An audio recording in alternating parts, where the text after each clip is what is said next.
देखिए, बीजेपी के लोग हैं, जिस तरीके से गृह मंत्री अमित शाह जी ने डॉक्टर भीमराव अंबेडकर साहब का अपमान किया, उनको नाम लेना को एक फैशन के रूप में बताया उन्होंने।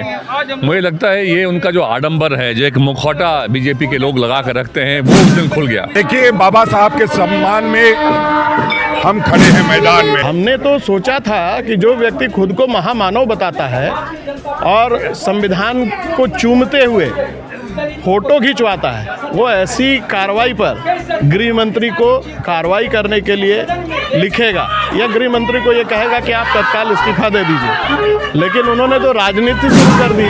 संविधान देश जो हमारा है संविधान से चलता है, ना कि अमित शाह जी और मोदी जी का भाषण से चलता है। नहीं, ये तो बहुत गलत बात है। कांग्रेस पार्टी का कभी इतिहास ही नहीं रहा है कि बाबा साहब अम्बेडकर पर राजनीति करेंगे, क्योंकि हर जगह आप देख लीजिए कॉन्स्टिट्यूशन पे ही बात लेकर के कहते हैं राहुल गांधी, और उनकी तो यही लड़ाई है। बाबा साहेब भीमराव अम्बेडकर मामले पर जो है, जिस तरह से अमित शाह के द्वारा संसद में जो टिप्पणी की गई थी, इस टिप्पणी के बाद से सियासत गर्म है। देश भर में बाबा साहेब भीमराव अम्बेडकर के जिस तरह से टिप्पणी की गए, उसके खिलाफ जो है कांग्रेस पार्टी मुखर होके इसका विरोध प्रदर्शन करती हुई नज़र आ रही है। पिछले दिनों कांग्रेस पार्टी ने राजभवन मार्च किया था, तो आज कांग्रेस पार्टी ने कांग्रेस ऑफिस से ये उपायुक्त कार्यालय तक मार्च किया।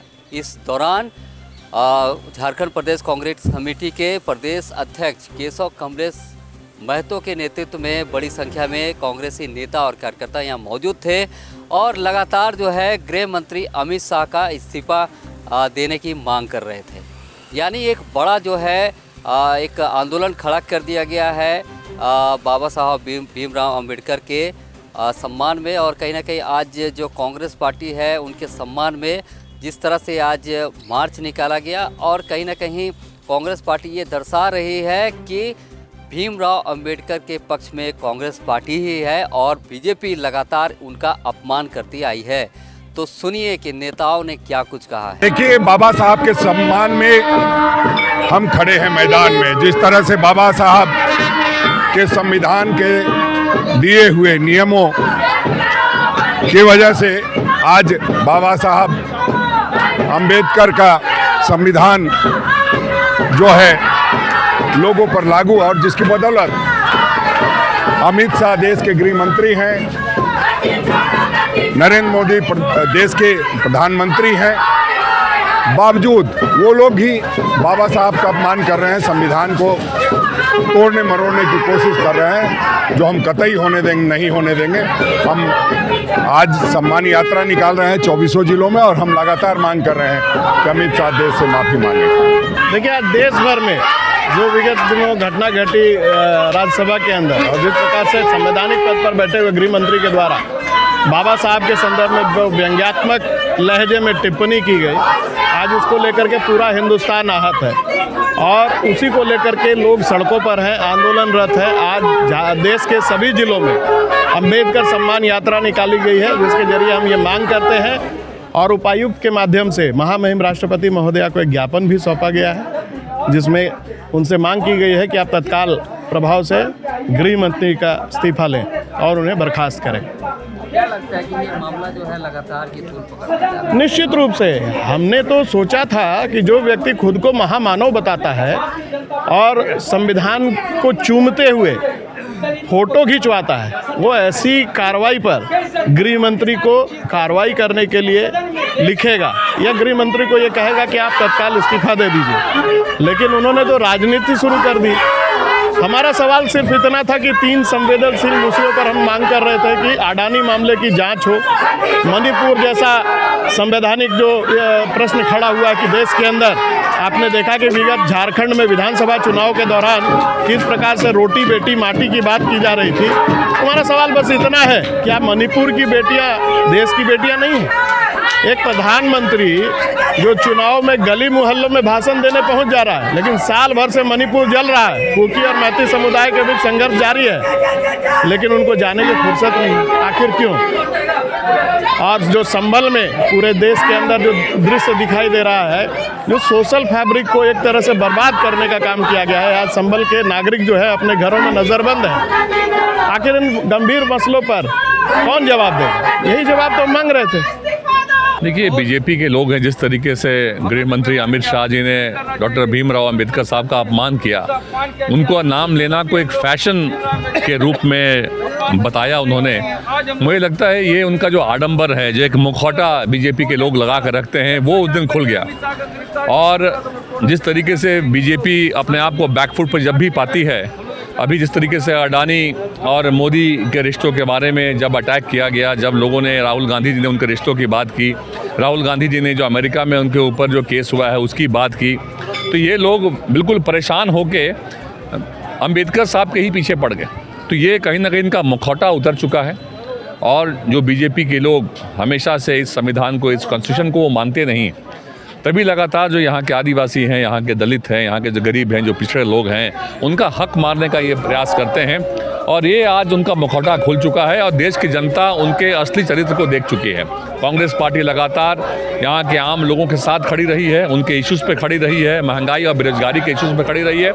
और अंबेडकर साहब, भीमराव अंबेडकर साहब का अगर अपमान हुआ है तो गृह मंत्री को इस्तीफा देना ही पड़ेगा। और इसीलिए आज कांग्रेस पार्टी सड़कों पर उतरी हुई है। देखिए, ये मांडर विधानसभा क्षेत्र से हमारे लीडर बंधु तिर्की जी के साथ लगातार जो टाना भगत जी जो पुराने कांग्रेसी हैं, कांग्रेस को इन लोगों ने, आप कहेंगे, यहाँ मजबूत करने में इनका हमेशा आगे योगदान रहा है। और आज जब अंबेडकर साहब के ही ऊपर गृह मंत्री ने जब उंगली उठाई है, तो ये सारे लोग भी सड़कों पर उतरे हुए हैं। और आगे आप देखेंगे इनकी सक्रिय भूमिका जो है यहाँ की राजनीति में भी होने जा रही है। राजनीति शुरू हो गई है जी। कांग्रेस पार्टी पर भी आरोप लग रहा है कि कहीं ना कहीं बाबा साहब अम्बेडकर की जो है नाम लेकर राजनीति कर रही है, क्या कहेंगे?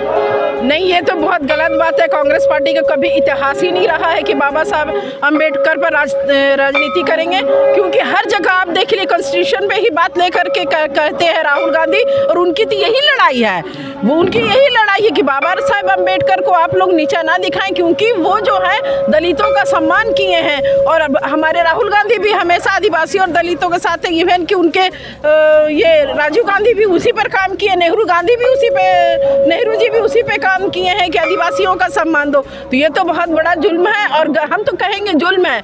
और जो अडानी कहते, ये अमित शाह कहते हैं कि बार बार नाम लेने, इतना बड़ा भगवान का नाम ले लेने, इतना बार अम्बेडकर का नाम लेने से भगवान बन जाते हैं। मैं उनसे पूछना चाहती हूँ कि बार बार जो मोदी लोग का नाम लेते थे, क्या मोदी भगवान हो गए? वो नहीं ना हुए। तो इस तरह से बयान देना अमित शाह का बहुत गलत है। और हम पूरे कांग्रेस परिवार अम्बेडकर के साथ हैं, और उनके साथ की हम लोग हमेशा तारीफ भी करते हैं, और कांग्रेस हमेशा उनके साथ, अम्बेडकर के साथ ही रहेगी। कलेक्टर ऑफिस है, उसमें अमित शाह की बर्खास्तगी या अमित शाह का रिजिग्नेशन के लिए आज कांग्रेस पार्टी ने उपायुक्त, वहाँ के तमाम कलेक्टरों को अपना एक ज्ञापन सौंपा है। ज्ञापन सौंपने का मुख्य कारण है कि जिस प्रकार से बाबा भीमराव अंबेडकर के खिलाफ में अमित शाह जी का एक संवैधानिक पद में बैठे हुए व्यक्ति का संविधान के निर्माता के खिलाफ में जिस प्रकार से आपत्तिजनक टिप्पणी रही थी, उस टिप्पणी की कांग्रेस पार्टी घोर निंदा करती है। और सदन में आदरणीय हमारे मल्लिकार्जुन खड़गे जी, राहुल जी, प्रियंका जी और तमाम कांग्रेस के लीडरों के द्वारा अमित शाह को माफ़ी मांगने या इस्तीफा देने की मांग कर रहे हैं। और हम तमाम कार्यकर्ता जो कांग्रेस पार्टी के हैं, हम अपने अपने ज़िलों में महामहिम राष्ट्रपति के नाम हम लोगों ने कलेक्टर को एक ज्ञापन सौंपा है कि एक तो आपका अमित शाह जी माफ़ी मांगे सदन से, देश से माफ़ी मांगे, और आपत्तिजनक जो टिप्पणी की है बाबा भीमराव अंबेडकर की, और जिस प्रकार से लोगों में एक लड़ाने और भिड़ाने का जिस प्रकार से उन्होंने षड्यंत्र किया है, उसके खिलाफ में गृह मंत्री का जो अशोभनीय जो वाणी था, उस वाणी पे क्षमा याचना मांगे, उसकी हम लोग मांग कर रहे हैं। और एक चीज़ मैं ज़रूर कहना चाहूँगा आज के माध्यम से, राहुल गांधी के खिलाफ में जिस प्रकार से भारतीय जनता पार्टी के ड्रामाबाज जो सांसदों ने जिस प्रकार से उन पर लांछन लगाया, वो कोई लांछन नहीं, उसमें कोई किसी प्रकार की सत्यता नहीं है। सत्यता क्या है कि इन लोगों ने संविधान के खिलाफ में और बाबा भीमराव अंबेडकर के खिलाफ में जो टिप्पणी की, जो इनके दिल के अंदर में था, वो मुख के माध्यम से बाहर निकला। अब चूंकि इनके मुख से बाहर निकल गया तो इसको छिपाने और छुपाने के लिए और अडानी जी को बचाने के लिए ये दो प्रकरण, जो बड़े प्रकरण इन लोगों ने कराए, उससे लोगों का ध्यान भटकाने के लिए आज इस प्रकार राहुल जी पे जो इन लोगों ने FIR किया है, उसकी कांग्रेस पार्टी विरोध कर रही है। और संविधान, देश जो हमारा है संविधान से चलता है, ना कि अमित शाह जी और मोदी जी का भाषण से चलता है। हमारे संविधान के निर्माता, संविधान के शिल्पकार, संविधान के रचयिता डॉक्टर भीमराव के ऊपर जो अपमानजनक, आपत्तिजनक टिप्पणी की है, उसे पूरा कांग्रेस जन पूरे देश भर में आंदोलित हैं। सड़क से सदन तक ये आवाज़ उठ रही है और ख़ास करके हमारे नेता राहुल जी, हमारे खड़गे साहब, इन लोगों ने सदन में भी इसको बहुत पुरजोर मजबूती के साथ उठाया है। और आज देखें झारखंड में हमारे टाना भगत, ये लोग कितने सादगी और सरलता के प्रतीक हैं, लेकिन कितने अपने आप को अपमानित महसूस कर रहे हैं। ये लोग भी सड़क पर उतरकर अमित शाह के त्यागपत्र की मांग कर रहे हैं, उनसे माफ़ी मांगने की मांग कर रहे हैं। तो हम आपको बताते चले कि आज जिस तरह से प्रदर्शन हुआ था, कांग्रेस पार्टी के अलावा जितने भी टाना भगत है, टाना भगत में भी जो है इस प्रदर्शन में शामिल हुए और वे भी विरोध प्रदर्शन करते हुए नजर आए। हालांकि वो मीडिया से मुखातिब नहीं हुए, वो मीडिया से बात नहीं किए, लेकिन जिस तरह से वो टाना भगतों की उपस्थिति नज़र आई है, इससे अंदाज़ा लगाया जा सकता है कि कहीं ना कहीं टाना भगत भी जो है कांग्रेस के साथ वो कदम से कदम मिलाकर चल रही है। यानी इस तरह से हम कह सकते हैं कि आज कांग्रेस पार्टी का जो आज अंबेडकर के सम्मान में जिस तरह से न्याय मार्च निकाला गया, तो कहीं ना कहीं सियासत जो है लगातार बरकरार है। तो GN भारत के लिए रांची से मोहन कुमार। अपने राज्य से जुड़ी हर ताज़ा खबरों के लिए आप हमें सब्सक्राइब करें, साथ ही बेल आइकन बटन दबाना ना भूलें।